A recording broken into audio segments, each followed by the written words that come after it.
Good afternoon to all of you.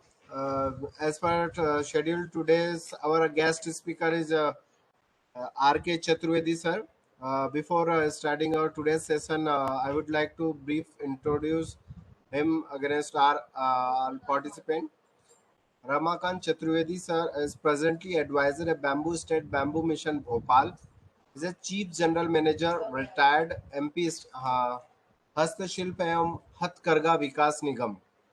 He has a work experience as an advisor MB State Bamboo Mission since 2016 to till date. Responsibility handed in MP Madhya Pradesh Hastashilp and Hatkarga Vikas. He has a work as an advisor also February 2013 to April 16. His work as a general manager as a development, handicraft, handloom, finance, legal matters, company affairs, administration, export coordination, RTI, December 89 to January 2013. His work as a manager in Mrignayani, Madhya Pradesh Emporium, World Trade Center, Coffee Parade, Mumbai since 82 to 89. Is a special contribution to arrange institutional finance for wearing under MMDFC schemes. Is a participated in several international handloom exhibitions like Japan, Singapore, Sharjah, Germany, and Brussels. Is exported leather toys, jute handicraft, and handloom products to Sweden, New Zealand, Italy, etc. worth more than 4 crores. Organized several domestic exhibitions in Maharashtra, Gujarat, Goa, and Kerala too. As a organized participated in several handloom expo. This brief about R.K. Chaturvedi sir. Now I would like to request R.K. Chaturvedi sir for delivering his lecture to the participant. Please, Chaturvedi sir. सबको नमस्कार। मुझे जो विषय दिया है उसमें पहला point है प्रेफरेंशियल परचेज पॉलिसी। तो क्या है कि गवर्नमेंट बांस खरीदती नहीं है, तभी परचेज पॉलिसी नहीं है, लेकिन प्रपोज्ड है कि जो बांस के पोल्स हैं वो फेंसिंग में बजाय सीमेंट के पोल्स के बांस के पोल्स लगाए जाए। वो ऑर्डर हो जाएगा तो गवर्नमेंट अगर फेंसिंग कर रही है कहीं पे भी तो वो बांस के पोल्स चलेंगे। बाकी कोई गवर्नमेंट को बांस के हैंडीक्राफ्ट या फर्नीचर वगैरह नहीं परचेज करती है, फॉरेस्ट डिपार्टमेंट परचेज करता है। सेकेंड पॉइंट है टैक्सेशन। बांस पे 5% जीएसटी है और बांस के फर्नीचर पे 12% जीएसटी है। लेकिन क्या है कि 40 लाख तक का टर्नओवर अगर होगा तो जीएसटी नहीं लगता है। अगर किसी की इससे ऊपर की टर्नओवर है तो ही जीएसटी लगता है। और हैंडीक्राफ्ट जो बांस के बनते हैं वो टैक्स फ्री, उनको कोई टैक्स नहीं है। ये सब जीएसटी में कवर्ड है। अब सबसे इम्पोर्टेंट आप लोगों के हिसाब से पॉइंट है financial services, loans and subsidies. तो बांस में हम लोग प्लांटेशन को प्रमोट करते हैं। गवर्नमेंट ने ये माना है, मतलब नेशनल बम्बू मिशन ने माना है कि एक बांस का पौधा लगाने में और उसके 3 साल तक मेंटेनेंस में 240 रुपये खर्च होते हैं। सरकार 50% 120 रुपये 3 साल में दे रही है। पहले साल 60 रुपये, दूसरे साल 36 रुपये, तीसरे साल 24 रुपीज, इस तरह से दे रही है। ये प्लांटेशन हम लोग जो करवाते हैं वो नॉन फॉरेस्ट लैंड में है, कृषि भूमि में है, किसानों के लिए है। इसमें नाबार्ड ने bank model bankable scheme on bamboo भी निकाली है, जिसमें अगर किसान चाहें तो बैंक से लोन भी ले सकता है। हालांकि 120 रुपये पर्याप्त है, क्योंकि गवर्नमेंट नर्सरीज में बांस का पौधा 12 रुपये में मिल जाता है, प्राइवेट नर्सरीज महंगा है। और ग्रांट 120 यानी सब्सिडी 120 रुपया तो पर्याप्त है। तो जो किसान लोग हैं वो ही लगा सकते हैं बांस के पौधे। इसके बाद हमारी जो स्कीम है, प्लांटेशन के अलावा हम लोग बांस के उद्योग लगाने के लिए भी सब्सिडी देते हैं। जो इंटरप्रीनर्स हैं, अगर इंटरेस्टेड है बांस के उद्योग लगाने में, तो मैं थोड़ा ब्रीफ करता हूँ कौन कौन से उद्योग लगा सकते हैं। एक तो बांस का वो बांस के ट्रीटमेंट सीजनिंग प्लांट की स्थापना कर सकते हैं, इसमें प्रोजेक्ट 20 लाख रुपए की बनने की मैक्सिमम 50% सब्सिडी है, मतलब 10 लाख सब्सिडी है, 40% बैंक लोन है और 10% स्वयं का कंट्रीब्यूशन है। इसी तरह से कार्बोनेशन प्लांट स्थापित करने के लिए 30 लाख की प्रोजेक्ट बनेगी, 50% सब्सिडी है, 15 लाख सब्सिडी है, 40% बैंक लोन है और 3 लाख खुद का लगाना पड़ेगा। ऐसे जो है 30 लाख हो जाते हैं। इसके बाद जो लोग ट्रेनिंग सेंटर चलाना चाहते हैं, एमएसएमई स्कीम के हिसाब से ही LBI कहलाता है, लाइवलीहुड बिजनेस इंक्यूबेटर्स। इसकी योजना 1 करोड़ रुपए की है। इसमें 50% सब्सिडी है, 40% बैंक लोन है और 10% खुद का लगाना पड़ता है। ये मैं योजनाएं समझा रहा हूँ नेशनल बाबू मिशन की, लेकिन जरूरी नहीं कि हमारे पास इस साल टारगेट हो। अगर लोग अगर इच्छा दिखाएंगे तो हम अगले साल टारगेट मांग सकते हैं, जिसमें टारगेट नहीं होंगे वो। इसके बाद जो है processing units of value addition के लिए होती है बम्बू की, जिसमें कि आप बांस से वाटर बॉटल बना सकते हैं, अगरबत्ती काड़ी बना सकते हैं, चम्मच बना सकते हैं, कुछ भी बना सकते हैं। ऐसी योजना बनने की 30 लाख तक की मैक्सिमम 50% सब्सिडी है, 40% बैंक लोन, 10% खुद का। फिर जो बांस का जो वेस्टेज होता है, आप देखेंगे जब बांस का कोई भी काम, मान लिया अगरबत्ती काड़ी बना रहे हैं तो उसमें 85% तक वेस्ट हो जाता है, 85%। तो अब उस वेस्टेज क्या करें? तो वेस्टेज के लिए भी एक यूनिट है, प्रोजेक्ट है। ये योजना 25 लाख तक की बनती है, 25 लाख तक बनती है। इसमें 12.5 लाख सब्सिडी है और 12.5 लाख में से 2.5 लाख खुद का लगाना है और 10 लाख जो है वो है बैंक का लोन। अब इसके बाद जो माइक्रो मीडियम प्रोसेस यूनिट्स भी लगा सकते हैं इस सेक्टर में। हैंडीक्राफ्ट की योजना, अगर आप बांस से आप हैंडीक्राफ्ट बनाना चाहते हैं तो 15 लाख रुपए की योजना बनेगी, 7.5 लाख सब्सिडी है, 6 लाख बैंक लोन और 1.5 लाख खुद का लगाना है। सारी स्कीम जो बैंक के माध्यम से ही है, इसको बैक नेट सब्सिडी स्कीम भी कहते हैं।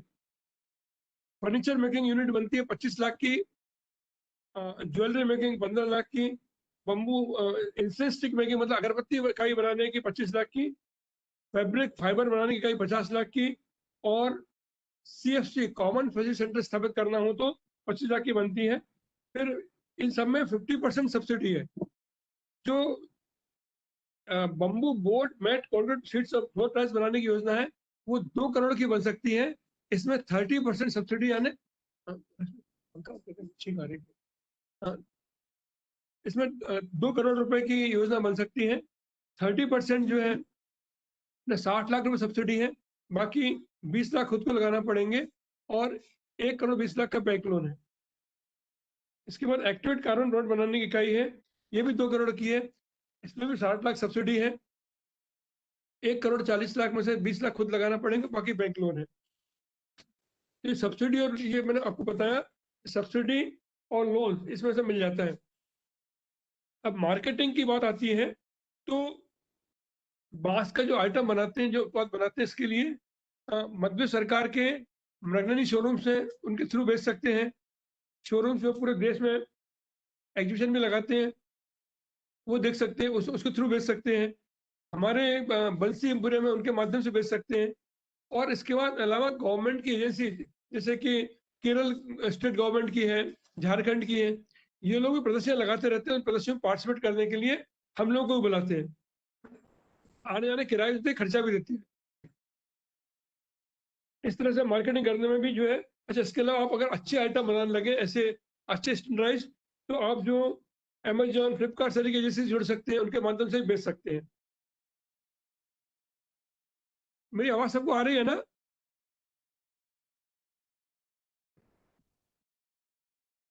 हेलो, आवाज सबको पहुंच रही है? कोई रिस्पॉन्ड बोले जाना, कोई रिस्पॉन्ड नहीं हो रहा है। Yes sir, you are audible sir. Okay, तो अब जितना मैंने बताया, इसमें कोई क्वेरी है आपकी? कोई नहीं, मैं रिपीट कर सकता हूँ। तो प्लांटेशन स्कीम सबसे पहली आप लोग किसानों को गाइड कर सकते हैं। अच्छा, एक चीज मैं कहना चाहूंगा कि बांस में जो है, जो जनरली जो लोग दूसरी खेती कर रहे हैं, साल भर में 1 एकड़ से 60-70 हज़ार कमा पाते हैं। लेकिन बाँस के प्लांटेशन से हमने लगाया है, किसानों का अनुमान है कि 1 से 1.5 लाख रुपए पर एकड़ इनकम होगी। आपने एक बार बाँस का पौधा लगा दिया, तो एवरेज लाइफ 40 साल की है। आपको हर बार नहीं लगाना है, मदर प्लांट को छोड़ दीजिए, आस-पास के बिर्रे काट के बेच दीजिए। 1 हेक्टेयर में लगभग 400 प्लांट लगाना चाहिए कम से कम। मैक्सिमम आप 6 से 25 तक लगा सकते हैं। 3-3 मीटर, 4-4 मीटर का अंतर छोड़ना पड़ता है, क्योंकि इसमें बिर्रे बहुत निकलते हैं। तो आपको स्पेस छोड़ना पड़ेगा, जिससे कि बाँस का पौधा बढ़ सके। अच्छा, बाकी जो बहुत पेड़ होते हैं सागौन वगैरह के, आपने काटा तो खत्म हो जाते हैं, बाँस को नहीं काटने में खत्म होता है। मतलब आपको काटना ही है, छटाई करनी है, जो छटाई करके बेचिए तो फिर वापस उगाएगा। और इसपे मौसम का असर नहीं पड़ता, बाढ़ आने पे भी बाँस के पौधे खराब नहीं होते। और बाँस की अलग-अलग प्रजातियाँ हैं, किसी में कम पानी चाहिए, किसी ज़्यादा पानी चाहिए, तो वो कोई दिक्कत नहीं है। हमने इनके बाँस के पौधे के क्वालिटी प्लांटेशन के लिए 45 नर्सरीज़ को मध्य प्रदेश में मान्यता दी है। 4 टिश्यू कल्चर लैब हैं, जो कि जबलपुर, बड़वानी, दमोह और विदिशा में हैं। ये इनके पास से टिश्यू कल्चर प्लांट्स मिलते हैं, और गवर्नमेंट नर्सरी में ज़्यादातर आपको मिलेंगे ऐसे पौधे जो राइज़ोम से बड़े किए गए हैं। तो इसमें क्वालिटी प्लांटेशन की अच्छी क्वालिटी। अच्छा, जो बाँस की प्रजातियाँ हैं, अभी जो मध्य प्रदेश की मेन प्रजाति है, वो है देसी बाँस, डेंड्रोकलस स्ट्रिक्टस और बम्बूसा बम्बूस, मतलब कटंग बाँस। ये प्रजातियाँ हम इस कई प्रजाति और लगवा रहे हैं। हम बम्बूसा टुल्टा लगवा रहे हैं, बम्बूसा भालकुआ लगवा रहे हैं। ऐसी प्रजाति जिनकी आगे भविष्य में अच्छी माँग रहेगी, ऐसी प्रजातियाँ हम प्लांटेशन करवा रहे हैं। जैसे कि अगर आपको अगरबत्ती काड़ी बनवानी है, तो वो देसी बाँस से या बम्बूसा बम्बूस कटंग से नहीं बनेगी, वो टुल्टा बाँस से बनती है।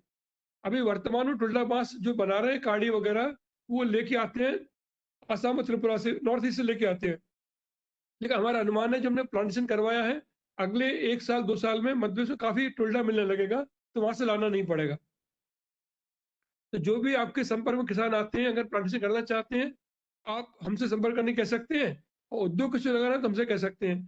कुछ टारगेट हमारे पास है, और जो नहीं होंगे कि लोग अगर डिमांड करेंगे, तो अगले साल वो टारगेट जो है हम भारत सरकार से माँग लेंगे।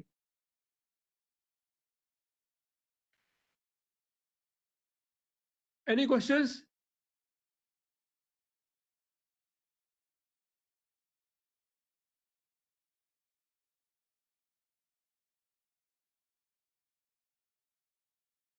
पता नहीं आवाज़ पहुँच रही नहीं पहुँच रही।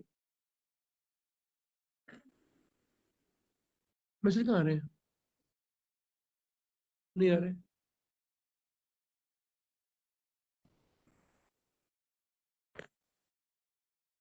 चलो सर कह दिया हमने, नहीं आ रहा। ये लिखा है वर्चुअल कुछ बोल आ रहा रहा है यार। है, इंट्रोडक्शन इज टू एवरीवन, नहीं सकते। ये आवाज क्यों नहीं आ रहा? ये बोल भी वॉइस इज कमिंग। प्रॉब्लम।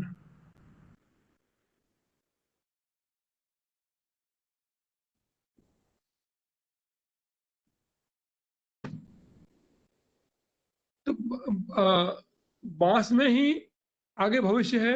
जितना बांस का प्लांटेशन बढ़ेगा, उतना जंगल नहीं कटेंगे, अपनी टीक वुड वगैरह बचेंगी। टीक वुड वगैरह के प्लांटेशन में 25-25 साल लग जाते हैं। बांस का पौधा लगाने के 4 साल बाद आप काट करना शुरू कर सकते हैं। शुरू के 2 साल में अंतर्वर्ती फसल ले सकते हैं। राजमल सिंधिया यूनिवर्सिटी इस पर रिसर्च कर रही है। इससे पता पड़ता है कि बांस का पौधा लगाने से बांस का पौधा जमीन का कटाव रोकता है, बांस के पौधे से जो है पानी रुकता है। तो इसलिए जो जो दूसरी फसल लगती है आसपास, उनमें कम पानी देना पड़ता है। और ये एक बांस का पौधा अपनी लाइफ टाइम में 70 टन ऑक्सीजन देता है। ये पर्यावरण के लिए बहुत अच्छा है, और इससे ही किसानों की आमदनी बढ़ सकती है। जो किसान दूसरी खेती करने मेड़ पे बांस लगा सकते हैं, एक्स्ट्रा आमदनी कमा सकते हैं। और अगर वो बांस की खेती करेंगे, तो उनकी आमदनी बाकी जो रबी खरीफ फसल से ज़्यादा होगी। करीब जो है 1 से 1.5 लाख पर ईयर उनको मिल जाएगा आफ्टर 4 ईयर्स। फिर वो आपको हर बार प्लांटेशन नहीं करना है। एक बार प्लांटेशन करके 40 साल तक, कुछ बांस की प्रजाति 60 साल चलती हैं, हर साल काटी हर साल वापस फिर निकाल आएंगे, इससे आमदनी बढ़ सकती है।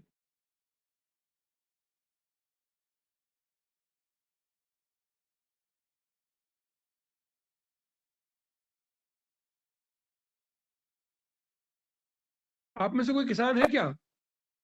नमस्कार चतुर्वेदी जी, मैं नमस्कार डॉक्टर जी। पूजा सिंह बोल रही हूँ, डिप्टी डायरेक्टर हॉर्टिकल्चर। कैसे हैं? अरे बढ़िया, अरे अच्छा, नमस्कार नमस्कार जी, नहीं और बस बताइए। आपका मैं लेक्चर सुन रही थी। बढ़िया आपने बताया बैम्बू मिशन के बारे में, जैसा आपने किसान भाई या जो भी एंटरप्रेन्योर्स हैं इसको इसमें अपना जी लाभ ले सकते हैं।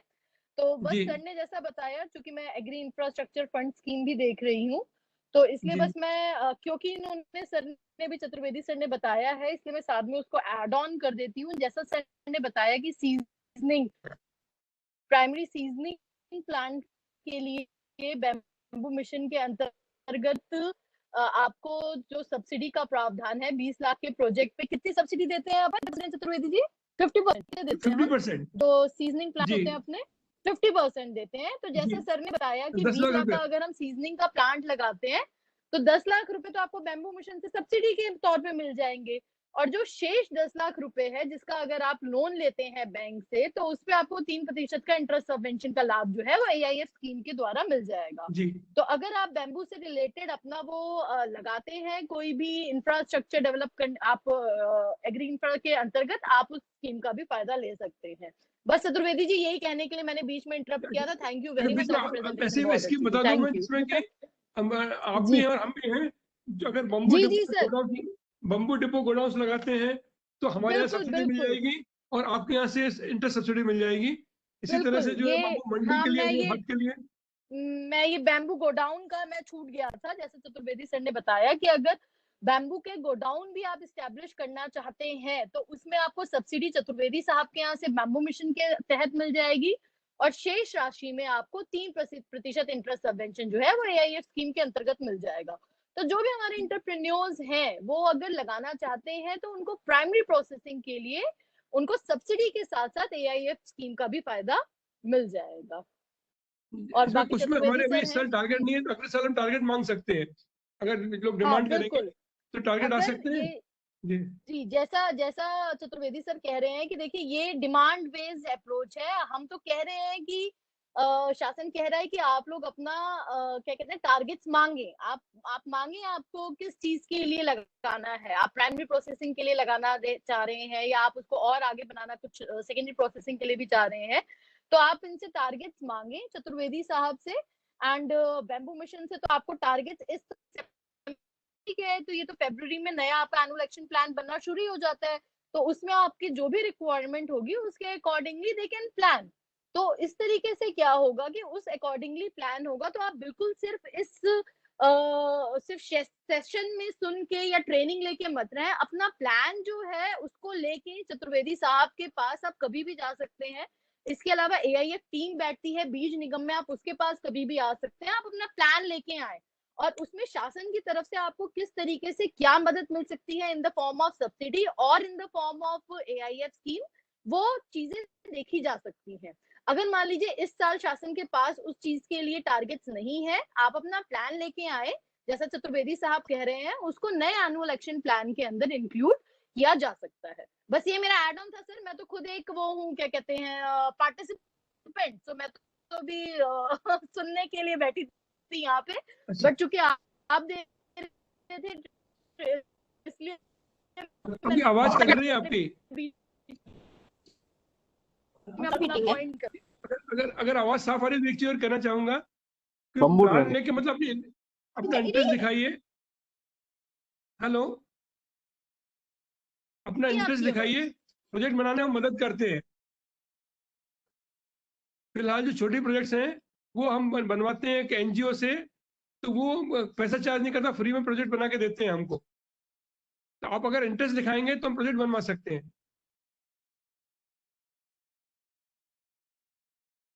हमारे इंटरप्रेन्योर्स हैं। मेरी आवाज आ रही है क्या? ये कट रही है चतुर्वेदी साहब?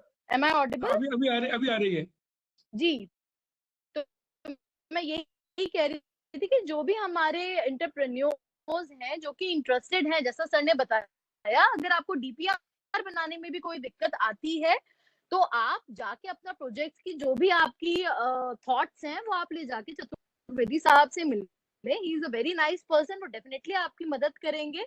और बेम्बू मिशन के अंतर्गत जो भी चीजें होंगी या एआईएफ के अंदर भी जो भी चीजें होंगी उसका पूरा सहयोग आपको मिलेगा, क्योंकि अभी ये एकदम ड्रीम प्रोजेक्ट टाइप है। And even the government from both the side, state as well as central government, वो इन सारी चीजों को उठाने पे बहुत ज्यादा ध्यान दे रही है। तो जो भी अपने इंटरप्रेन्योर्स है, जो कि प्लांटेशन का बता ही दिया चतुर्वेदी साहब ने कि आप उसके लिए भी सब्सिडी ले सकते हैं फॉर द प्लांटेशन ऑल्सो। और प्लांटेशन के बाद भी अगर आप अपनी कोई प्रोसेसिंग प्लांट लगाना चाहते हो, चतुर्वेदी साहब ने बताया, तो इट्स गुड अपॉर्चुनिटी। जो भी इंटरप्रेन्योर्स इसमें लेना चाहते हैं, they can apply for that. अच्छा, मैं कह रहा हूँ कि जैसे आपने डॉक्टर पूजा सिंह ने बोला, आपको भोपाल आने की जरूरत नहीं है, आप मुझसे फोन से भी बात कर सकते हैं। मेरा नंबर लिख लें सब लोग, 9827045613। ये मेरा व्हाट्सएप नंबर है, इस पर मैसेज डाल सकते हैं, फोन से बात कर सकते हैं। तो हम फोन पे ही गाइड करते हैं, भोपाल तक आने की जरूरत नहीं है।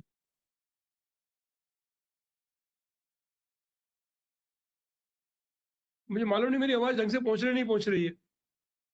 नहीं सर, आपकी आवाज बराबर आ रही है सर। जी जी, तो मेरा नंबर लिखवा दें, फोन नंबर, तो लोग फोन से भी गाइड कर सकते हैं। जरूर नहीं ग्वालियर से और कहीं कहीं से भोपाल आने की जरूरत नहीं है, फोन से ही पूछ लें, आने की आवश्यकता नहीं पड़ेगी।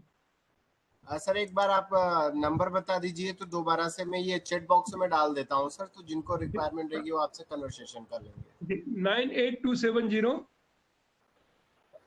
98270 456 456 13।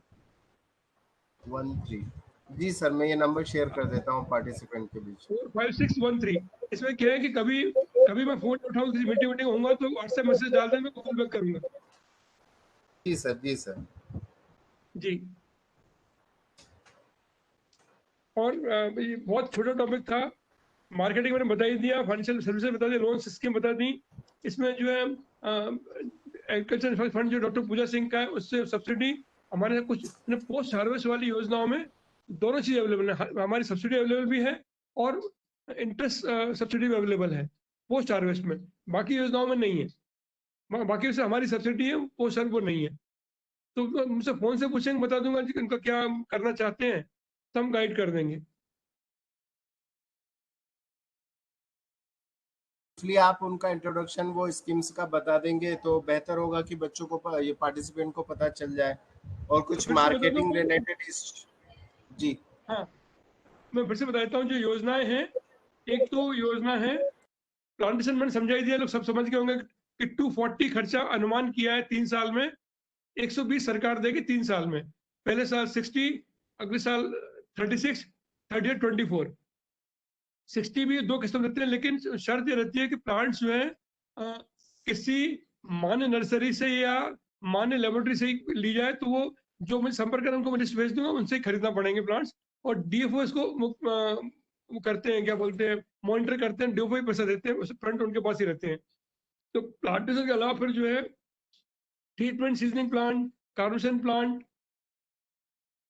ये ट्रीटमेंट सीजनिंग प्लांट जो है ऑल इंडियन की एग्रीकल्चर इंस्पेक्शन फंड स्कीम में भी है, तो वहां से सब्सिडी मिल जाती है। इसके बाद जो है एलबीआई जो एमएसएमई की स्कीम, उस हिसाब से उसमें 1 करोड़ तक की प्रोजेक्ट बन सकती है, 50% सब्सिडी है। फिर प्रोसेसिंग यूनिट्स हैं उनकी, जिसमें अगरबत्ती गाड़ी बनाना है, आप बांस की वाटर बोतल बना सकते हैं, चम्मचें बना सकते हैं, कुछ भी बना सकते हैं, ऐसी स्कीम है। वेस्ट मैनेजमेंट स्कीम है, और हैंडीक्राफ्ट, फर्नीचर, ज्वेलरी मेकिंग, अगरबत्ती गाड़ी इकाई बनाने की, सीएफसी मैट कॉन्क्रीट शीट्स बनाने की और एक्टिव कार बनाने की इकाइयां हैं। फिर जो है बांस का जो हार्वेस्टिंग के बाद उनको स्टोर करने के लिए बांस के डिपो बना सकते हैं, गोडाउन बना सकते हैं। इसमें हमारी सब्सिडी भी है, उनका पैसा भी है, इंटर सब्सिडी भी है। बम्बू मंडी बना सकते हैं, रूरल हाट, बम्बू बाजार, ये सब चीजें कर सकते हैं। ये सब चीजें नेशनल बम्बू मिशन की साइट पे अवेलेबल हैं, नेशनल बम्बू मिशन की साइट से देख सकते हैं। और कोई समझने से कोई समस्या हो तो हमसे संपर्क कर सकते हैं। और एक बार जो बन जाए, जैसे मान लिया अगरबत्ती काड़ी को बना रहा है तो मार्केटिंग की कोई दिक्कत नहीं है। अगरबत्ती काड़ी की बहुत डिमांड है मध्य प्रदेश में ही। मध्य प्रदेश में जेट ब्लैक इंदौर की एजेंसी है, पूजा पाठ भोपाल की है, इन सबको काड़ी चाहिए। अभी ये नॉर्थ ईस्ट से लेके आ रहे हैं, तो यहाँ बनने की यहीं बिक जाएगी, फिर नो प्रॉब्लम। हैंडीक्राफ्ट और फर्नीचर वगैरह जो है ये बेच सकते हैं through exhibition organise by government organisation, चाहे मध्य प्रदेश हो चाहे दूसरी स्टेट्स हो। उस हम इनवाइट करते हैं, हमारे लोगों को हम भेजते हैं, वहाँ अपना माल बेच सकते हैं प्रदर्शनियों में, और किसी एम्पोरियम जगह एम्पोरियम में भी रख सकते हैं, तो मार्केटिंग की दिक्कत नहीं होगी। और जो लोन सब्सिडी स्कीम है वो बैंक के थ्रू ही है, तो बैंक के थ्रू आना पड़ेगा। प्रोजेक्ट बनाने में मदद करते हैं हम, वो हमने नंबर दे दिया, जो संपर्क करके प्रोजेक्ट हम बनवा देंगे। और उस प्रोजेक्ट बनाने के लिए कोई फीस नहीं चार्ज करते। वो एक एनजीओ है दिल्ली का, एमएसएमई फाउंडेशन, वो फ्री बना के देता है, पैसा नहीं लेता।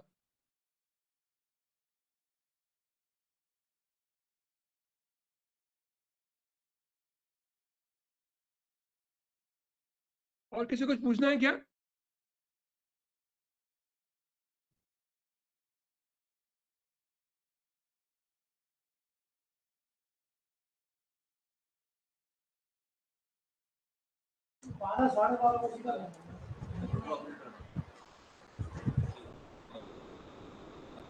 मैं टैक्सेशन एक बार फिर रिपीट करता हूँ।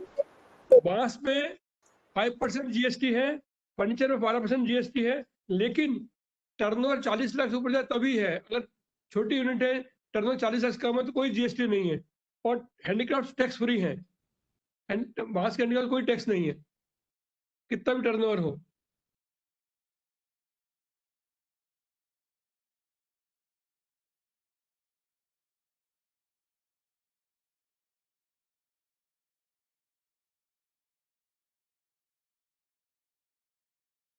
नरेंद्र जी कुछ और जानना चाहेंगे?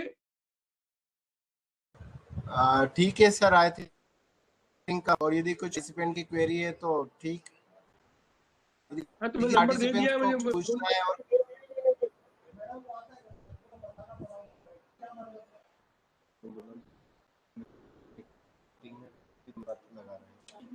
और जी सर, तो ठीक रहेगा सर। नंबर भी शेयर कर दिया है मैंने ग्रुप जी में। जी हाँ, तो मुझे लोग बाद में कॉल कर सकते हैं। मैं 10:30 से लेकर 6:30 तक ऑफिस में रहता हूँ।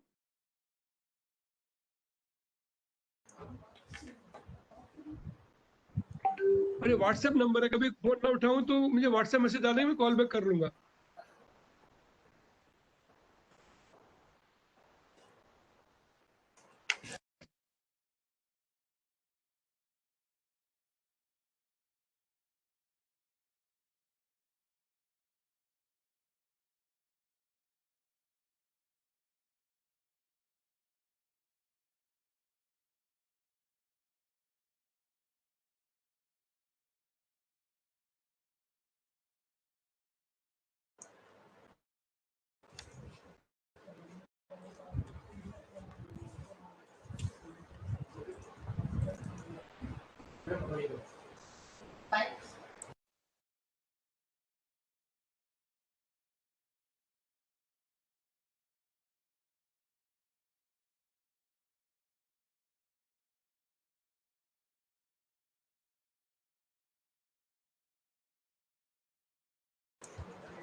पार्टिसिपेंट की ओर से भी अभी कोई क्वेश्चन नहीं है सर। जी यदि कुछ और लेटर ऑन कुछ रहता है तो मैं आपके साथ शेयर भी कर दूंगा, और आपने अपना नंबर भी शेयर कर दिया हाँ, है, दे दिया तो भी तो आप मुझसे लोगों से बात कर सकते डायरेक्टली हैं। कॉन्टेक्ट कर सकते हैं। हाँ बिल्कुल। जी सर, तो अभी आज का सेशन फिर अपन कंक्लूड करें क्या सर? बिल्कुल, ये बहुत छोटे टॉपिक्स थे। स्कीम, ये जी सारी स्कीम्स नेशनल मोम मिशन की साइट पे है, तो अगर मुझे लोग व्हाट्सएप भेजेंगे तो मैं व्हाट्सएप पे उनको स्कीम भी भेज सकता हूँ। जी जी प्लांटेशन की स्कीम, सब जो स्कीम्स हैं व्हाट्सएप करके पूछेंगे तो उनको स्कीम भेज सकता हूँ। वैसे एनबीएम की साइट पे है। सर, ये marketing related issue on bamboo sector पे कुछ बताना मैंने चाहेंगे बताया। सर आप?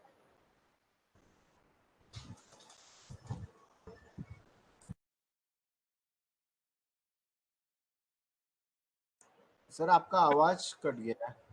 मेरा पढ़ना ऑर्गेनाइजेशन में लगातार प्रदर्शनियां पूरे देश में। इसके अलावा केरला गवर्नमेंट, झारखंड गवर्नमेंट भी प्रदर्शनियां लगाती है। अभी आजकल कोरोना में बंद चल रही है, ऑडिशन नहीं लग रहे हैं, लेकिन लगते हैं और वो हमको इनवाइट करते हैं और आने जाने खर्चा भी देते हैं, सब कुछ देते हैं। वहाँ जाने का, फ्री रहने की जगह, फ्री स्टॉल सब देते हैं। वो कर लिया। इसके अलावा अगर काड़ी वाड़ी बनाते हैं बम्बू की, तो जेड ब्लैक के मालिक ने वेबिनार में कहा था उनको 1000 टन काड़ी पर ईयर चाहिए, उनको 1 ग्राम भी नहीं मिल रही है। तो ऐसी स्कीम डालते हैं तो जितना बनाएंगे, जेट ब्लैक हुआ, पूजा पाठ हुआ, सब परचेज कर लें, कुछ नहीं करना पड़ेगा। फिर साथ में एक यूनिट लेना पड़ेगी वेस्ट मैनेजमेंट की, क्योंकि इसमें 85% वेस्ट होता है। तो जो वेस्टेज जाए उसके लिए वेस्टमेंट में कोयला बन जाएगा, खाद बन जाएगी, बहुत चीजें बन जाती हैं। तो मतलब आप अगर 2-3 प्रोजेक्ट ऐसे जुड़े हुए लेते हैं तो वेस्टेज नहीं होगा, तो इकोनॉमिक वाइबिलिटी आएगी। इस तरह से प्लान करना पड़ेगा। तो मार्केटिंग में कोई दिक्कत नहीं फिलहाल तो। अभी जो हमारे कारीगर जो फर्नीचर वगैरह बना रहे हैं, उनका फर्नीचर लोकली बिक जाता है, हमारे शोरूम तक नहीं पहुंच पाता। वहीं लोकल में जहाँ बनाता है वहीं बिक जाता है पूरा।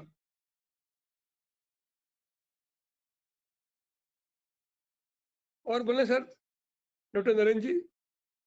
जी सर, काफी कुछ बता दिया सर आपने, पूरा लगभग कवर कर दिया है, स्कीम्स रिलेटेड, टैक्सेशन, फाइनेंशियल, आपकी आवाज सब। नहीं आ रही नरेंद्र जी। हेलो, अभी आ रही है सर?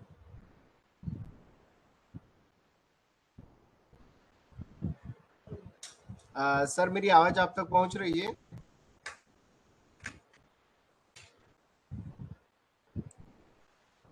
हेलो, जी सर, मेरी आवाज नहीं पहुंच रही आप तक क्या? आपकी हेलो, आवाज नहीं आ रही नरेंद्र जी।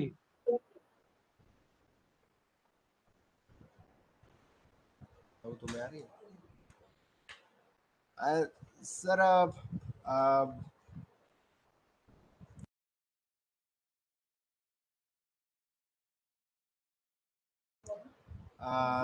पार्टिसिपेंट को मेरी आवाज पहुंच रही है क्या?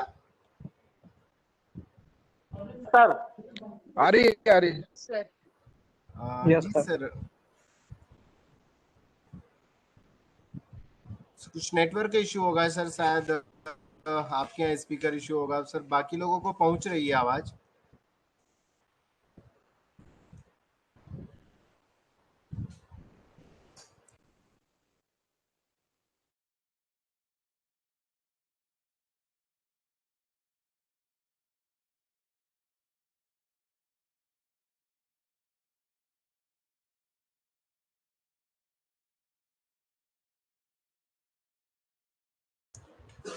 अभी पहुंच रही है सर आवाज? नेटवर्क इशू है आपके पे शायद, थोड़ा सा स्पीकर इशू।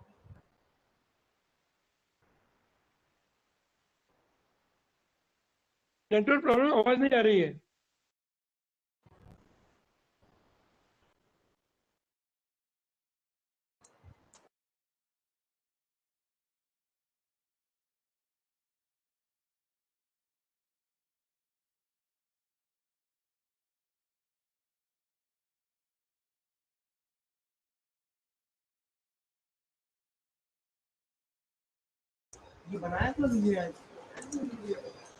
अभी आवाज आ रही है सर?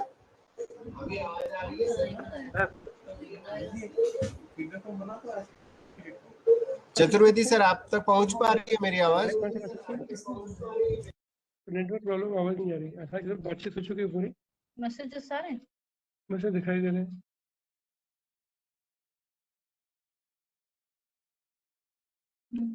आवाज नहीं आ रही। हम्म,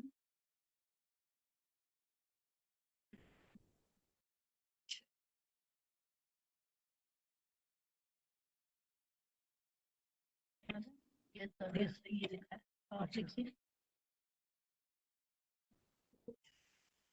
ठीक है, आवाज नहीं आ रही है इंग्लिश में।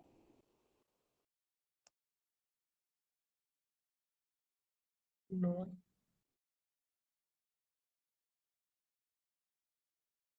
नहीं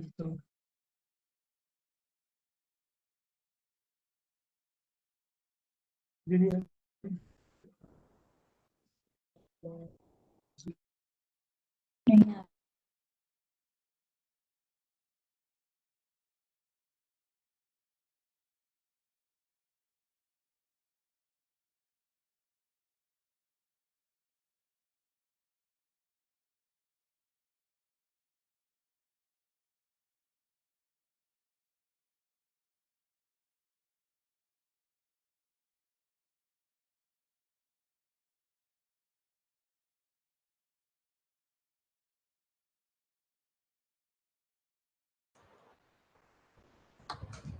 तो आज के लिए इतना ही था। सर ने जो भी आज उनको टॉपिक अलॉटेड था उन्होंने पूरा उस टॉपिक से रिलेटेड बातें रखी। और इवन दो आप लोगों को उनसे रिलेटेड कुछ बातें रहेंगी तो उन्होंने अपना नंबर भी शेयर कर दिया है, आप लोग उन तक पहुंच सकते हैं। और आज के लिए इतना ही। और फीडबैक लिंक आपको कुछ देर में ग्रुप में डाल दिया जाएगा। कल भी 2 लेक्चर और कल और परसों 2 दिन भी 2 लेक्चर रहेंगे, 11 से 1 और 3 से 5। और लिंक सेपरेटली आपको शेयर करेंगे मॉर्निंग और इवनिंग सेशन की। प्लीज़ टाइमली जुड़ जाइएगा। और मोस्ट प्रोबेबली कल आपको एक क्विज मिलेगी, सो दैट 1 आवर 1.5 आवर आपको मिलेगा। उस टाइम के दौरान आपको प्लीज़ फिल करिएगा। It is mandatory to fill all the participant to get the certificate. This is the one and only quiz we are sharing tomorrow. So please be ready for that. And thank you very much for today's session joining to the all participant. That's all for today. We will meet tomorrow at 11 a.m. Bye bye.